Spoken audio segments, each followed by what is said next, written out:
بسم اللہ الرحمن الرحیم۔ کیا اب بھی ہر وقت اس فکر میں رہتے ہیں کہ فلاں رشتے دار کیا سوچے گا؟ کیا کسی کے ایک طنز اور ایک تنقید اور ایک جملے سے اب کئی دن تک پریشان رہتے ہیں؟ کیا آپ نے کبھی صرف دوسروں کو خوش کرنے کے لیے ایسا فیصلہ کیا جس پر بعد میں آپ کو افسوس ہوا؟ اگر ان سوالوں کا جواب ہاں میں ہے تو یہ ویڈیو خاص طور پر آپ ہی کے لیے ہے۔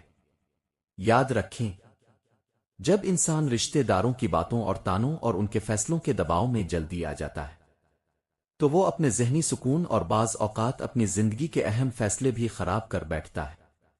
زندگی میں رشتے بہت قیمتی ہوتے ہیں اور انہی رشتوں سے محبت، اپنائیت اور سہارا ملتا ہے، لیکن بعض اوقات یہی رشتے انسان کے لیے ذہنی دباؤ اور بے چینی اور پریشانی کا سبب بھی بن جاتے ہیں۔ بہت سے لوگ اپنی خوشیوں اور خوابوں اور زندگی کے بڑے فیصلوں کو صرف اس لیے قربان کر دیتے ہیں کہ کہیں رشتے دار ناراض نہ ہو جائیں۔ اکثر لوگ یہ شکایت کرتے ہیں کہ وہ نہ چاہتے ہوئے بھی رشتے داروں کے پریشر میں آ کر ایسے فیصلے کر لیتے ہیں جو بعد میں ان کی زندگی کا پچھتاوا بن جاتے ہیں۔ لیکن ایسا کیوں ہوتا ہے اور اس کا حل کیا ہے؟ آج ہم ان 5 بنیادی وجوہات کو سمجھیں گے جن کی وجہ سے انسان رشتے داروں کے دباؤ میں آ جاتا ہے، اور ساتھ ہی ایسے عملی حل بھی جانیں گے جن پر عمل کر کے آپ ذہنی سکون اور خود اعتمادی اور بہتر زندگی حاصل کر سکتے ہیں۔ نمبر 1، لوگ کیا کہیں گے کا خوف ہمیں کمزور کر دیتا ہے۔ ہماری سوسائٹی میں سب سے بڑا مسئلہ یہ ہے کہ ہم اپنے فیصلوں سے زیادہ اس بات کی فکر کرتے ہیں کہ رشتے دار ہمارے بارے میں کیا سوچیں گے۔ ہم ان کی نظر میں اچھا بننے کی کوشش میں خود پر ظلم کر بیٹھتے ہیں۔ ہم ہر وقت دوسروں کی رائے کے مطابق زندگی گزارنے کی کوشش کرتے رہتے ہیں، حالانکہ حقیقت یہ ہے کہ دنیا کو خوش کرنا کبھی ممکن نہیں ہوتا۔ اگر آپ کامیاب ہوں گے تو بھی لوگ باتیں کریں گے، اگر ناکام ہوں گے تو بھی تنقید کریں گے، اگر خاموش رہیں گے تو بھی تبصرے ہوں گے، اور اگر اپنی بات کریں گے تو بھی اعتراض ہوگا۔ اس لیے اپنی زندگی دوسروں کی زبانوں کے حوالے مت کریں۔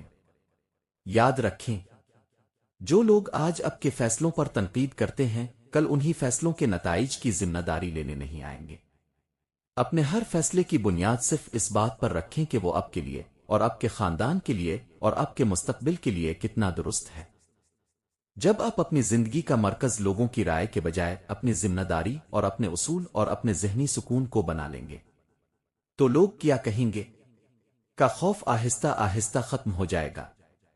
جب آپ اپنی زندگی کی باغ ڈور لوگوں کے تبصروں کے بجائے اپنے سکون کے مطابق سنبھالیں گے تو یہ خوف خود بخود ختم ہو جائے گا۔ نمبر 2، جذباتی بلیک میلنگ۔ کئی بار رشتے دار محبت اور لحاظ اور خاندانی روایتوں کا واسطہ دے کر اپنی مرضی مسلط کرتے ہیں، اور ہم ان کے جذباتی دباؤ میں آ کر نو نہیں کہہ پاتے۔ ادب اور احترام ضرور کریں، لیکن اپنی زندگی کے اہم فیصلے صرف جذبات کے بہاؤ میں آ کر نہ کریں۔ بعض اوقات ایک نرم لہجے میں کہا گیا نہیں مستقبل کی بڑی پریشانیوں سے بچا لیتا ہے۔ یاد رکھیں، ہر مطالبہ مان لینا محبت نہیں بلکہ اپنی ذات کے ساتھ ناانصافی بھی ہو سکتی ہے۔ ادب اور لحاظ اپنی جگہ، لیکن پنی حدود طے کرنا خود غرضی نہیں بلکہ ذہنی صحت کی حفاظت ہے۔ اگر کسی کا دباؤ آپ کے مستقبل اور ذہنی سکون کو برباد کر رہا ہے تو بہت نرمی اور مسکراہٹ کے ساتھ معذرت کر لیں۔ نہیں کہنا بدتمیزی نہیں بلکہ اپنی ذات کی حفاظت ہے۔ نمبر 3، خود اعتمادی کی کمی۔ جب انسان کو اپنی سوچ اور اپنے فیصلوں پر پورا بھروسہ نہیں ہوتا تو وہ دوسروں کی رائے پر جلدی یقین کر لیتا ہے اور پریشر میں آ جاتا ہے۔ رشتے دار اسی کمزوری کا فائدہ اٹھاتے ہوئے اپنا فیصلہ آپ پر تھوپ دیتے ہیں۔ آج ایک رشتہ دار کچھ کہتا ہے تو وہ اس کی بات مان لیتا ہے، کل دوسرا کچھ اور کہتا ہے تو وہ پھر اپنی رائے بدل دیتا ہے۔ ایسا انسان کبھی مستقل مزاج نہیں بن پاتا۔ لہذا اپنے فیصلوں میں پختگی لائیں اور کسی بھی معاملے پر اچھی طرح سوچ بچار کریں اور خدا پر توکل کریں۔ ہر اہم فیصلہ کرنے سے پہلے مکمل معلومات حاصل کریں، اچھی طرح غور کریں اور دعا کریں اور استخارہ کریں اور اللہ تعالیٰ پر بھروسہ کریں، اور اپنے فیصلے پر ثابت قدم رہیں۔ جب لوگوں کو نظر آئے گا کہ آپ اپنے فیصلوں پر قائم ہیں اور ڈگمگا نہیں رہے تو وہ دھیرے دھیرے آپ پر دباؤ ڈالنا بند کر دیں گے۔ نمبر 4، معاشی اور جذباتی انحصار۔ اگر اب کسی بھی معاملے میں چاہے وہ مالی ہو اور جذباتی رشتے داروں کے محتاج ہیں تو ان کا پریشر اب پر دگنا ہو جاتا ہے، کیونکہ کمزوری ہمیشہ انسان کو جھکنے پر مجبور کرتی ہے۔ جب انسان مالی طور پر دوسروں پر منحصر ہو اور جذباتی طور پر اس قدر وابستہ ہو کہ ان کی ناراضگی برداشت نہ کر سکے تو وہ آسانی سے ان کے دباؤ میں آ جاتا ہے۔ یہ انحصار بعض اوقات انسان کی آزادی بھی چھین لیتا ہے۔ خود کو مضبوط اور خود مختار بنائیں۔ جب آپ اپنے پیروں پر کھڑے ہوتے ہیں اور اپنے فیصلے خود کرنے کی طاقت رکھتے ہیں تو دنیا کا کوئی بھی پریشر آپ پر اثر انداز نہیں ہو سکتا۔ یاد رکھیں، مضبوط انسان کے فیصلوں کا سب احترام کرتے ہیں اور اہمیت دیتے ہیں۔ نمبر 5، حد سے زیادہ حساس ہونا۔ کچھ لوگ فطری طور پر بہت حساس ہوتے ہیں۔ رشتے داروں کی چھوٹی سی بات اور طنز بھی ان کے دماغ پر سوار ہو جاتا ہے اور وہ دباؤ میں آ کر اپنی خوشیاں داؤ پر لگا دیتے ہیں۔ کسی کا طنز اور کسی کی تنقید اور کسی کا مذاق ان کے ذہن میں کئی دن تک گردش کرتا رہتا ہے۔ وہ ہر وقت یہی سوچتے رہتے ہیں کہ لوگوں نے ان کے بارے میں کیا کہا ہوگا۔ اسی حساسیت کی وجہ سے وہ دوسروں کے دباؤ میں آ کر اپنی خوشیاں بھی قربان کر دیتے ہیں۔ ہر بات کو دل پر لینا چھوڑ دیں اور لوگوں کی باتوں کو ایک کان سے سنیں اور دوسرے سے نکال دیں۔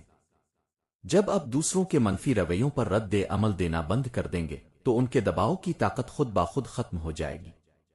یاد رکھیں، رشتے دار زندگی کا اہم حصہ ہیں، ان کا احترام اور ان سے محبت ضروری ہے، لیکن اپنی زندگی کی گاڑی کا اسٹیئرنگ ان کے ہاتھ میں دے دینا عقل مندی نہیں ہے۔ فیصلے ہمیشہ آپ کے اپنے ہونے چاہیے، کیونکہ زندگی آپ کی ہے اور اس کا حساب بھی آپ ہی کو دینا ہے۔ اگر آپ لوگوں کو یہ اجازت دیں گے کہ وہ آپ کے فیصلوں پر اثر انداز ہوں تو آپ کبھی اپنی زندگی نہیں جی سکیں گے، بلکہ ان کی خواہشات کا ایک عکس بن کر رہ جائیں گے۔ اس لیے محبت ضرور کریں اور احترام ضرور کریں، لیکن اپنی خودداری اور اپنی ذہنی صحت اور اپنے درست فیصلوں کی حفاظت بھی ضرور کریں۔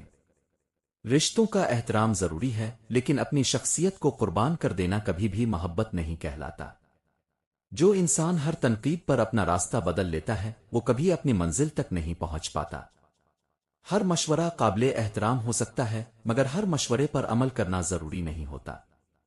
اپنی زندگی کے فیصلے دوسروں کے خوف سے نہیں، اپنے ضمیر اور عقل کی رہنمائی میں کریں۔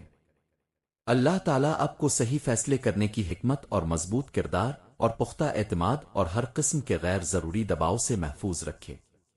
آمین ثم آمین۔ ناظرین، آج کی ویڈیو میں ایک ایسا موضوع بھی شامل ہے جس پر ہم اکثر بات تو کرتے ہیں لیکن اسے سمجھنے کی کوشش نہیں کرتے۔ یا آپ نے کبھی کسی ایسے انسان کو دیکھا ہے جس کا گھر ہمیشہ بکھرا ہوا ہوتا ہے، چیزیں اپنی جگہ پر نہیں ہوتی اور کمرہ بے ترتیب ہوتا ہے، اور کبھی کبھی تو ایسا لگتا ہے جیسے صفائی اس کی ترجیح ہی نہیں۔ اکثر ہم فوراً فیصلہ کر لیتے ہیں کہ یہ انسان سست ہے، اسے صفائی کی عادت نہیں اور یہ غیر ذمہ دار ہے۔ لیکن کیا واقعی بات اتنی زیادہ ہے یا اس کے پیچھے کوئی گہری نفسیات چھپی ہوئی ہے؟ آج ہم اسی حقیقت کو سمجھیں گے کہ وہ لوگ جو اپنے گھر کو صاف نہیں رکھتے، ان کی سوچ اور ان کی حالت اور ان کے رویے کے پیچھے کیا وجہ ہو سکتی ہے۔ نمبر 1، ذہنی تھکن اور بوجھ۔ کبھی کبھی انسان کو اتنا تھکا جاتا ہے کہ اس کے پاس توانائی ہی نہیں بچتی، صرف جسمانی نہیں بلکہ ذہنی تھکن۔ جب دماغ مسلسل پریشان ہو تو صفائی جیسی چیزیں اہم نہیں لگتی۔ ایسے لوگ سست نہیں ہوتے، وہ صرف تھکے ہوئے ہوتے ہیں، اور اکثر اوقات گھر کے بے ترتیبی کی وجہ یہی تھکاوٹ ہوتی ہے۔ نمبر 2، اندرونی بے دردی بھی۔ گھر کی حالت اکثر انسان کے اندر کی حالت کو ظاہر کرتی ہے۔ اگر ذہن بکھرا ہوا ہو اور خیالات الجھے ہوئے ہوں تو باہر کی دنیا بھی ویسی ہی نظر آتی ہے۔ ایسے لوگ چاہتے ہوئے بھی ترتیب نہیں لا پاتے کیونکہ اندر ہی سکون۔ نمبر 3، ترجیحات کا فرق۔ ہر انسان کی ترجیحات مختلف ہوتی ہے۔ کچھ لوگوں کے لیے صفائی بہت اہم ہوتی ہے اور کچھ کے لیے نہیں۔ وہ اپنی توجہ کسی اور چیز پر رکھتے ہیں، یعنی کام اور سوچ اور تخلیق۔ ان کے لیے صفائی پہلی ترجیح نہیں ہوتی۔ نمبر 4، عادت اور تربیت۔ انسان جیسا ماحول دیکھ کر پڑا ہوتا ہے ویسا ہی بن جاتا ہے۔ اگر کسی نے بچپن میں بے ترتیب ماحول دیکھا ہو تو وہی عادت اس کی زندگی کا حصہ بن جاتی ہے۔ یہ اس کی غلطی نہیں بلکہ اس کی تربیت کا اثر ہوتا ہے۔ نمبر 5، کمال پسندی کا الٹا اثر۔ یہ بات حیران کن لگے گی، لیکن کچھ لوگ اس لیے صفائی نہیں کرتے کیونکہ وہ ہر چیز کو بہترین کرنا چاہتے ہیں۔ وہ سوچتے ہیں جب مکمل وقت ملے گا تب اچھی طرح صفائی کروں گا، اور یہی سوچ کام کو مسلسل ٹالتی رہتی ہے۔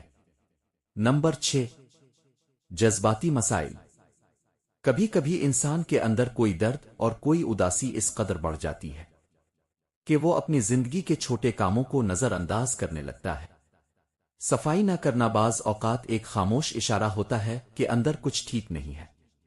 نمبر 7، آزادی کا احساس۔ کچھ لوگ اپنے طریقے سے جینا چاہتے ہیں، انہیں سرد اصول پسند نہیں ہوتے، وہ خود کو آزاد محسوس کرنا چاہتے ہیں۔ ان کے لیے بے ترتیبی ایک طرح کی آزادی ہوتی ہے۔ ہمیشہ یاد رکھیں، ہر بکھرا ہوا گھر کسی سست انسان کی نشانی نہیں ہوتا، کبھی یہ ایک تھکے ہوئے دل کی کہانی بھی ہوتا ہے۔ لیکن یہاں ایک حقیقت یہ بھی ہے، اگر بے ترتیبی حد سے بڑھ جائے تو یہ انسان کی زندگی پر اثر ڈالنے لگتی ہے۔ ذہنی دباؤ بڑھتا ہے اور توجہ کم ہوتی ہے اور سکون ختم ہو جاتا ہے۔ اس لیے توازن بہت ضروری ہے۔ اگر آپ خود ایسے ہیں تو خود کو برا نہ کہیں، بس آہستہ آہستہ چھوٹے قدم لینا شروع کریں۔ ایک چیز اپنی جگہ رکھیں اور ایک کمرہ صاف کریں اور خود کو وقت دیں۔ اب ایک لمحہ روک کر سوچیں، کیا آپ کے آس پاس کوئی ایسا انسان ہے جس کا گھر ہمیشہ بکھرا رہتا ہے؟ کیا شاید آپ خود ایسے ہیں؟ اپنی رائے کا اظہار کمنٹ سیکشن میں ضرور کریں۔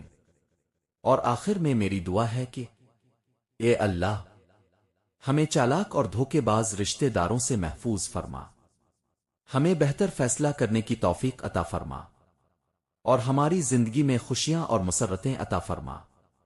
آمین ثم آمین۔